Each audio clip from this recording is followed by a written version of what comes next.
My name is Robert Moore. I'm a 30-year-old working for a major food company. I've been working at the company for 8 years since I graduated from college. I work in the planning and sales department, but I'm just an average employee, not particularly outstanding, nor particularly lacking. Currently, I'm stationed at the company's headquarters, hoping to avoid a demotion and keep working as it is. I have a wife who I met during my college days, a classmate of mine. Her name is Grace.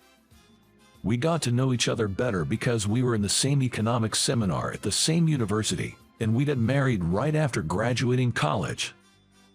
Grace didn't get a job after graduating because we got married, and she became a full-time housewife. We had expected to have a child right away after getting married, but there was no sign of it happening, even after several years. We both wanted a child quickly, but since we were still in our 20s, we hadn't seriously considered any fertility treatments. Grace has always been a good student, always more committed to her studies than me, and I secretly admired her for that.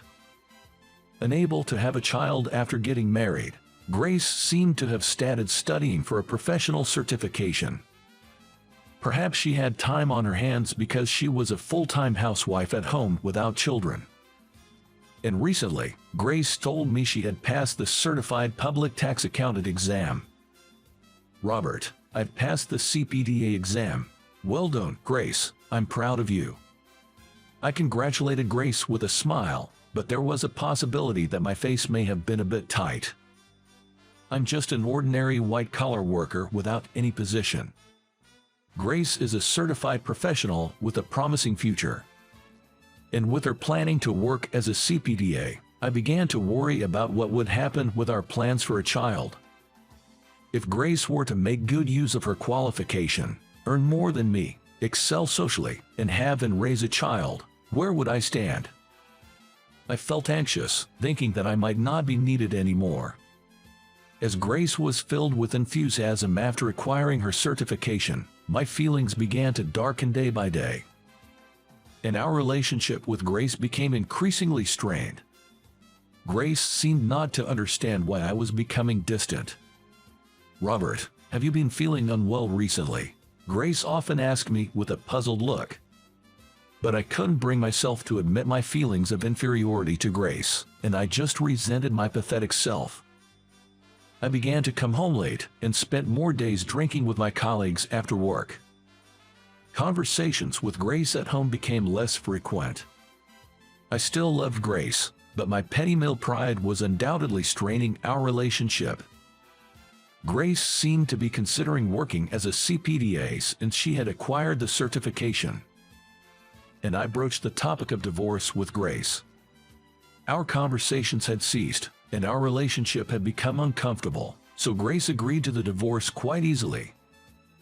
Perhaps Grace also felt guilty about not being able to have a child, or so I thought.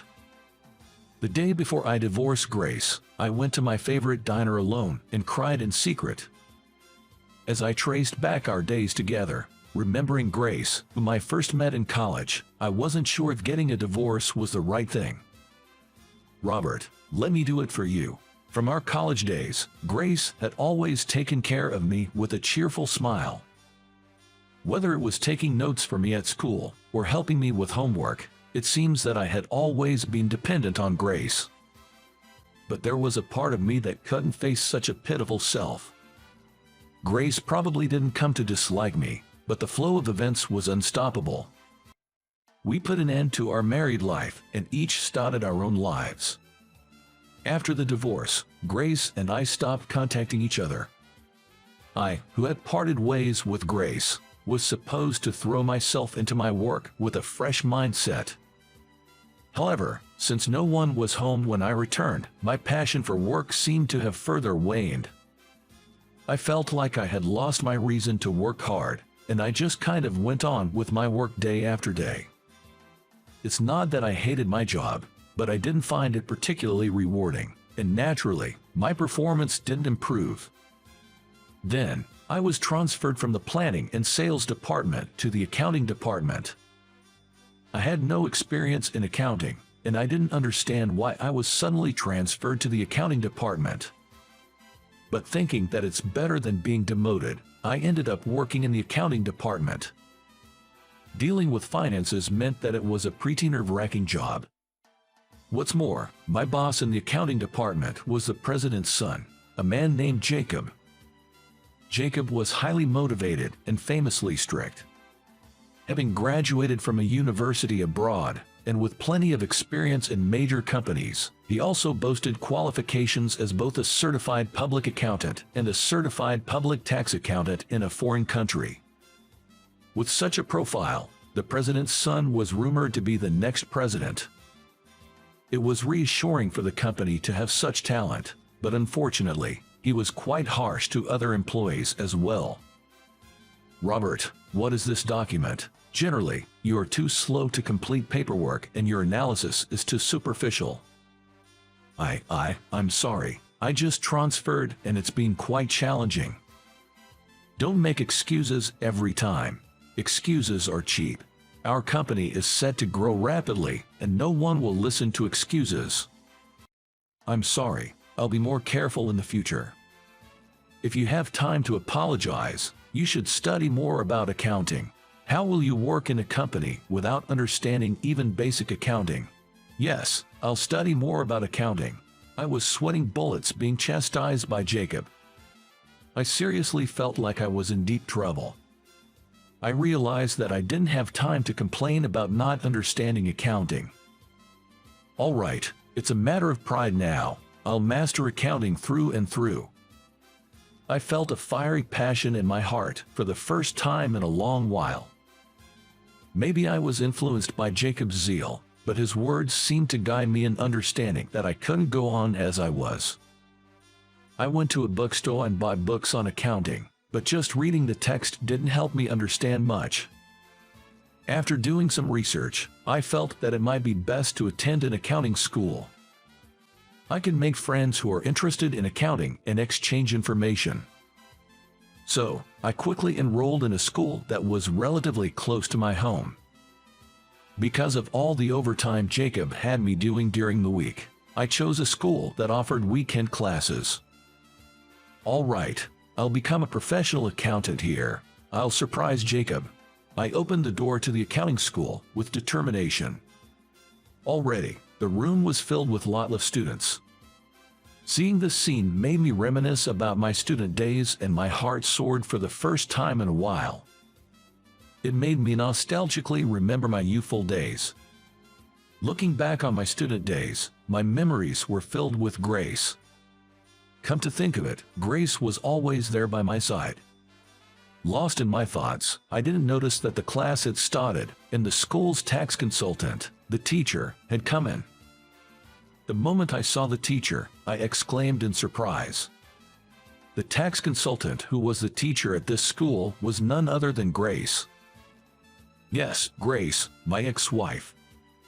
There was no mistake. She seems to have become younger and more lively. She must be finding fulfillment in her work as a tax consultant. Grace was passionately explaining accounting. Grace's explanation was very easy to understand, and even a beginner like me could grasp the structure and concept of accounting. The other students were also attentively listening to Grace's lesson, nodding their heads. As expected of Grace, she's doing a great job. I felt a sense of pride in Grace as if I were still her husband. Maybe she noticed my intense gaze, because Grace suddenly looked my way and our eyes met. Grace seemed surprised for a moment, but quickly regained her composure and concentrated on her lecture. After the lecture ended, I went outside the classroom. Then, Grace came running up to me to talk. "Robert, what on earth are you doing here?" Grace seemed genuinely surprised and stared at me with wide eyes. I asked her if she had time to talk at a nearby cafe. When Grace silently nodded, we decided to go to the cafe together. Doing this brings back memories of my college days with Grace. When we arrived at a cafe near the school, Grace began firing questions at me. "I was really surprised to see you in class, Robert. Why were you attending the lecture? And why haven't you contacted me until now? What on earth have you been doing?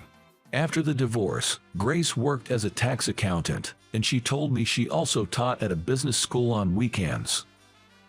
I thought to myself that it was just like Grace, diligent and hard-working. She hadn't changed a bit since our student days. It seemed that Grace cared about me even after our divorce, but because I hadn't reached out at all, it was difficult for her to do so. I told her that I had been transferred to the accounting department at work, and that my new boss was a rather strict person who didn't compromise. Because of this, I had to study accounting hard, even on weekends, and that's why I started attending the business school. I had no idea that you were teaching at this accounting school, Grace. When I said this with a laugh, Grace also laughed. What a coincidence, but if that's the case, I can help you out.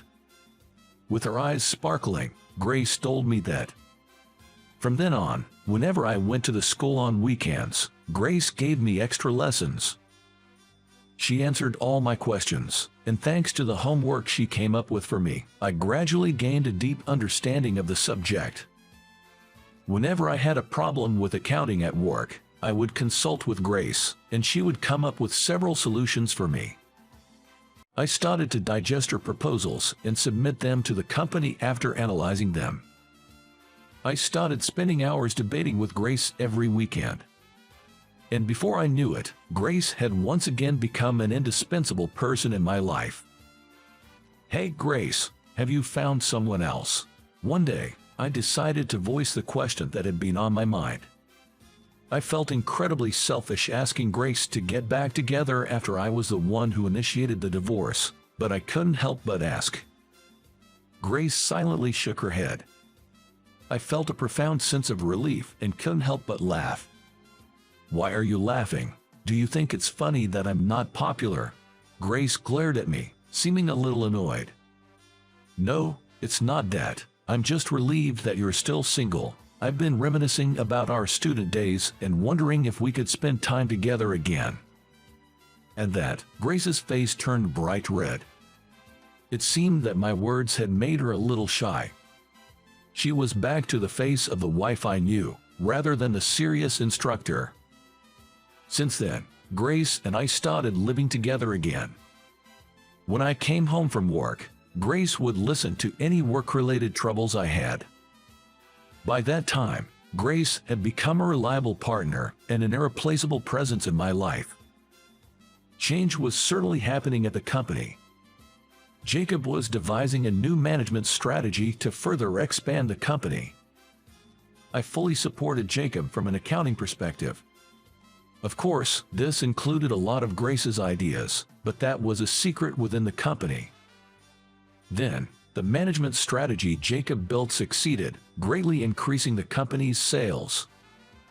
Soon, my remarkable performance started to be talked about within the company. Jacob, my passionate boss and rumored to be the next CEO, was impressed with my work and asked what happened. I found a really good accounting school, I replied, blushing a little at Jacob's praise. I knew you had it in you, Robert. You've been studying hard. I want you to continue working hard in this company as my right-hand man. I was truly happy to hear this from Jacob, the highly respected and enthusiastic boss. To my surprise, I was promoted to a higher position.